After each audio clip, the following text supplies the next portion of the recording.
Church, did we almost see a love connection between Airris and Jasmine? Almost, before he had the audacity to leave early. I got my notes. I hope y'all got yours. Let's get on into this damn mess.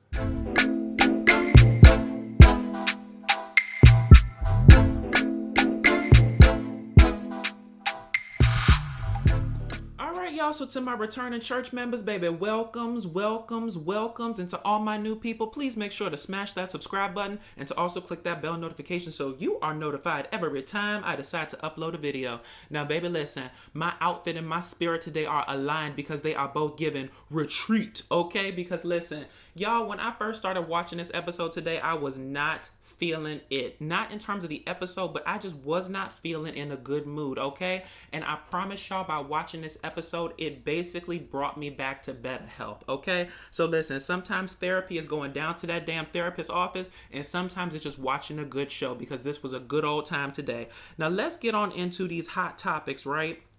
I only got one. Let's talk about this men's pageant, right? So a nice little reversal of, the norms in terms of the men being put on display and having to, sashay, shantay, walk they stuff and, basically, compete for the sash and for the crown. So I thought that was a great reversal of, societal norms, because we don't really see a whole bunch of men's pageants and stuff like that. So I thought it was nice.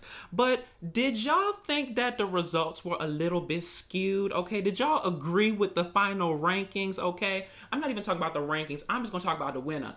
I don't know if I saw a win for Airris, okay? Because listen, if you let the truth be told, during that pageant, Airris really gave me that he was giving the answers that the people wanted to hear, okay? I didn't believe all of them, okay? But listen, we not going to victimize him and we not going to assault him for basically doing what you're supposed to do in pageants, saying what you need to say in order to get to the damn crown and the sash, and that's what he did, right? Now listen, there were two parts of the pageant, right? And it was basically the outfit portion and the questions portion. Now, in terms of the outfit portion, who did y'all think was the best dressed? Because for me, it didn't even go from best dressed. It went to me for who was the most different from how we've always known them, okay? And listen, I would have given the award personally to Clint, okay? Because Clint, it was literally a transformation, okay? Listen, last week or the week before, we was talking about the man ain't got no damn swag, okay? Listen, Gina got a hold of him, slicked back that hair, put on him like a motorcycle jacket with the, chest hair out. And listen, I'm not into a whole bunch of the damn chest hair, okay? Listen, most of the people I mess with end up having chest hair that looks like taco meat. I be like, shave it, okay? If you go have chest hair, Clint's type of chest hair is the one you want, honey. It was thick, it was all over, it was well coated, it looked good, okay? Listen, it was like the Gordon's Fisherman met, mini Jason Momoa met a Viking, okay? I was there for it the entire time. I thought that he looked the most transformed and he looked the most appropriate in terms of, an overall outfit and the overall theme that was different from the norm, okay? And that's not shade to the other dudes. It's just that Clint's was so shocking, I would have just given him the award based on that alone, right? Now, in terms of the questions portion, y'all, I don't really remember most of that stuff in terms of them asking the questions. It was all, pageantry, fantasies, and delusions. But honestly, even though I would have given the outfit portion to Clint, I would have given the question portion to Airris. Okay, that's where I felt that he shined on one particular question, not all of them, just one particular question, okay? They said that the divorce rate in the United States is like 50% or whatever, and if you were president or you were in charge of it, how would you change it? That man said, I would basically make it a requirement that you couldn't get married until you were 30. Okay, listen, bravo, okay? I thought that was an amazing statement to make, and I agreed with it wholeheartedly, okay? In the eternal words of Wendy Williams, baby, your 20s are meant for dipping it and doing it, okay? I'm a firm believer of that. And I don't feel like you need to be married in your 20s because you're just trying to figure out who you are, how you show up in life, how you present yourself. By the time you get to your 30s, no, you don't have it all figured out, but you have it more figured out than you did in your damn 20s, okay? So making the damn marriage requirement in your 30s, I think that was great. And don't get me wrong, there are certain people that are more mature in their 20s than, than not sometimes, okay? Like there are exceptions to every rule. Not every 20-year-old, is basically fast, footloose, and free and living life to the max, okay? There are some people in middle of America or wherever they may be, baby, that's, on a farm somewhere and there's not many prospects. Let me stop down this damn road because nothing good can happen by me, riffing and improv it. Okay, today we gonna keep to the task at hand, right? So listen, the outfit portion, I would have given it to Clint. The question portion, based on that one question alone, I would have given it to Airris, right? But listen, good for Airris, or now we gotta call him what? PK, Pageant King. Okay, that's what we gotta call him from now on. So that's what we're gonna call him if I can remember. Honorable mention, I would have given it to what's that boy name? Shaq, okay? Because wasn't Shaq just so precious, y'all? Okay, listen. Shaq was so nervous that it was cute. Shaq was nervous like he was down to church giving his Easter speech. You just wanted to be up in the audience like, come on, baby, you can do it. Come on, baby, you can do it. He had his suit on, he was strutting, but listen, I just don't understand how you nervous at this point, okay? You known these people for, 6, 7 some odd weeks, okay? You had the cameras pushed in your face for probably longer than that. What is you nervous at this point? But listen, sometimes when you are forced into these kind of like, societal situations or situations where you have to perform in front of people and it's not just your normal life, you can feel some ways tired about it. But I really thought it was really cute that he was nervous, right? Now let's move on to Clint and Gina and get into our general couple updates, right? So first and foremost, let's talk about Clint and Gina sleeping in the same bed. Okay, listen, hell has frozen over because they have made it back to the same bed again. I thought that it was wonderful. And the thing that struck me so strongly about it was that it was so easy, okay? And that's kind of double-sided if you think about it. It's easy, okay? Because they have built such a good friendship, okay? Number one. And number two, there's no sexual desire on either parts for either of them, okay? So listen, sleeping in the same bed is not even that big of a deal. But I thought that it was handled so well. It just seemed like, okay, there's one bedroom. We gonna figure it out. We gonna lie in the bed. Everything's good. Everything's kosher, right? It does speak to the fact that y'all should just say no on decision day, honey, because listen, yeah, y'all have built a good friendship, but there were no sparks whatsoever. Listen, even the lamp in the room that refused to go out knew that y'all wasn't supposed to be together down to the bed like that. Okay, listen, I would have unplugged it from the wall before I'd have put my hand on that hot ass lamp. Okay, but listen, Clint is always doing weird stuff, but good for them for being able to sleep in the same bed and it was all okay, right? Now let's move on to this damn Clint the Bear Wrangler topic, y'all.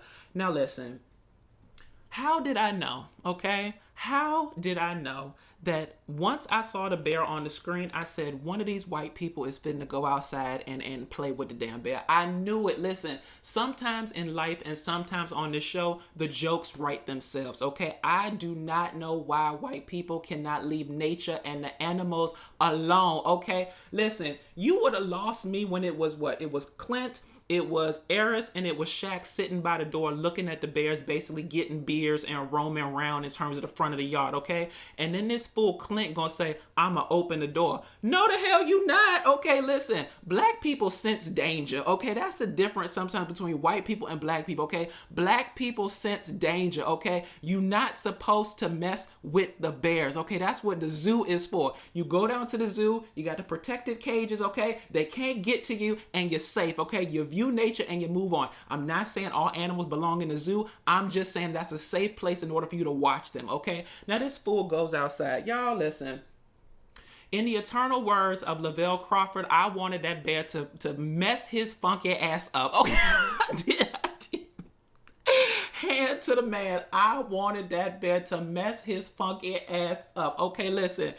Y'all need to learn, okay? The last man that went out there and messed with the animals was Steve Irwin, okay? And in the eternal words of Leslie Jones, Steve didn't know, baby, that the animals had put out a hit on him, okay? Keep messing around, Clint, and you gonna be next. Leave the bears alone, okay? He over there talking about, I hike and I basically stay in tents sometimes and the bears, come by and they're curious. Listen.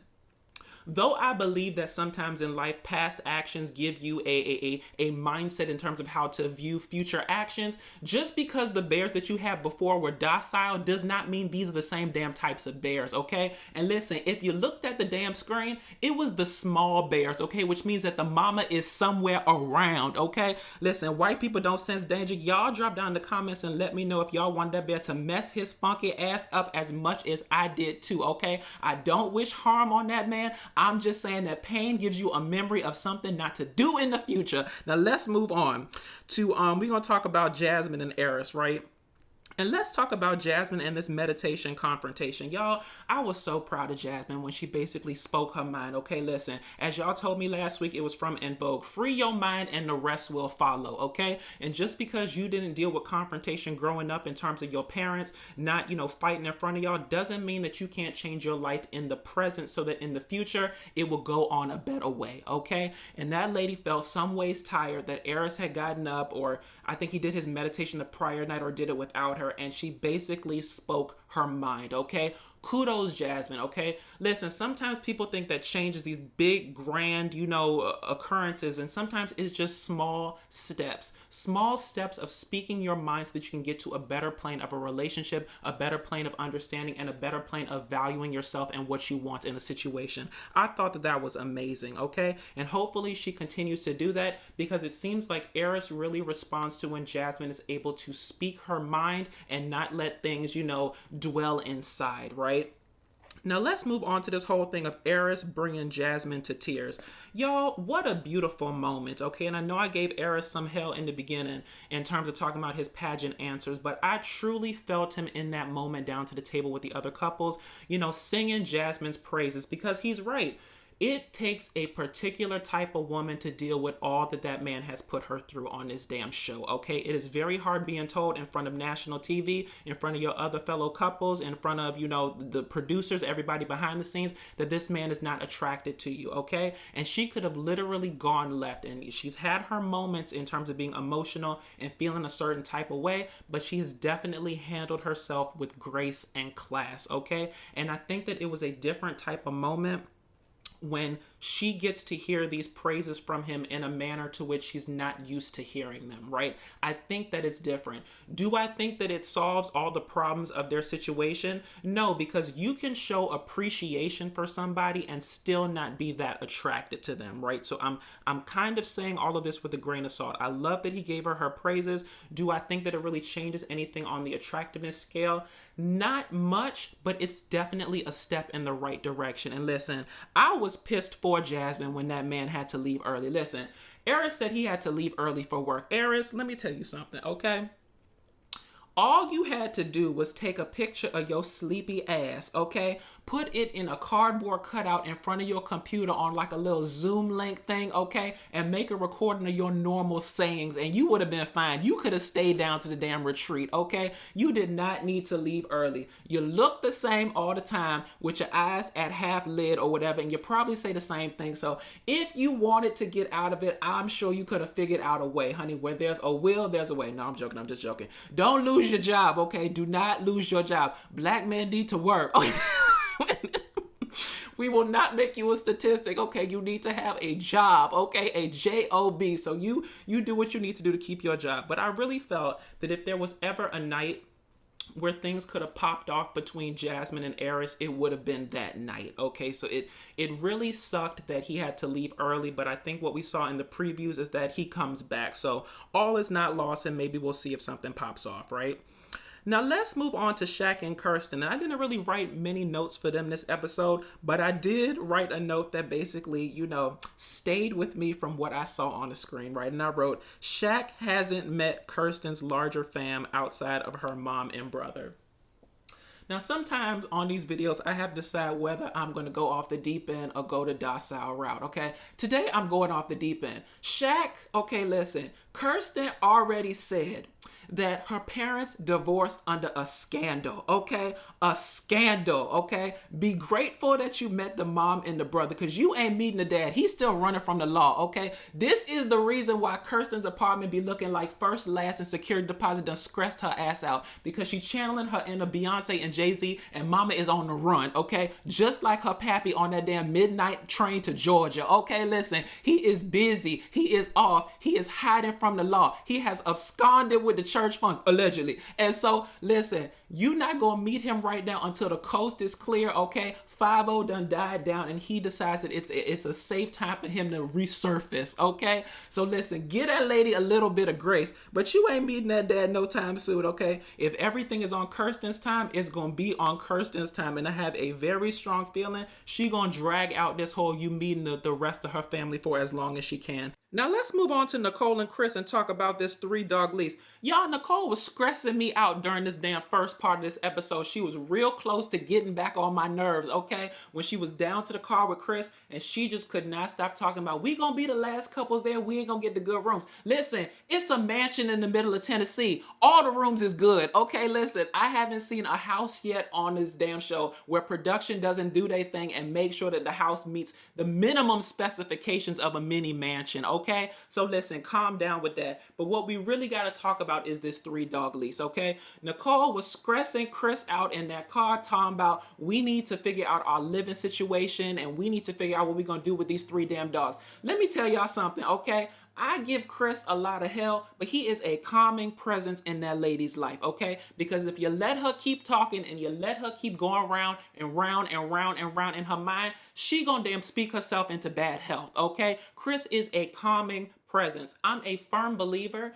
that you should not stress yourself in things that you cannot change in the moment, okay? And the mere fact was this. In this moment, okay, I think it might have been Friday or it's the start of the weekend. We can't do anything about it today, okay? We finna go to the damn retreat. The damn leasing office is probably closed. We don't have time to go look at apartments right now. We don't have time to cross-reference leases. We can't do anything about it right now, so let's not stress about it, okay? And at the end of the day, he's right. Y'all each got y'all same houses, but listen, the undercurrent of this whole situation is this, because you may not know everything in life, Nicole, but you can bet on one thing for sure, okay? He gonna have them 2 dogs with him, so he not worried about your one, okay? Let me tell y'all something. He will pitch a fuss that we have not seen in life before if he gets separated from them 2 damn dogs again, okay? So that's why Chris ain't worried about it, because listen, if y'all don't figure out the living situation before decision day, his ass gonna tootsie roll right down to his damn house and he gonna be okay, waiting on you to figure out the solution for how y'all 3 gonna live together, okay?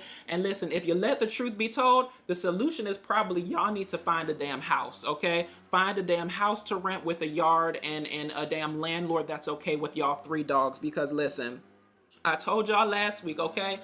Chris only got the dogs in the forefront of his mind, okay? And if you have found a man that at this age, honey, don't have no other concerns in his life about except the damn welfare of his dogs, consider yourself a lucky woman, okay? But I truly believe in Chris in terms of we can't solve the problem this weekend. We can't solve the problem today. So what the hell is the point of stressing about it?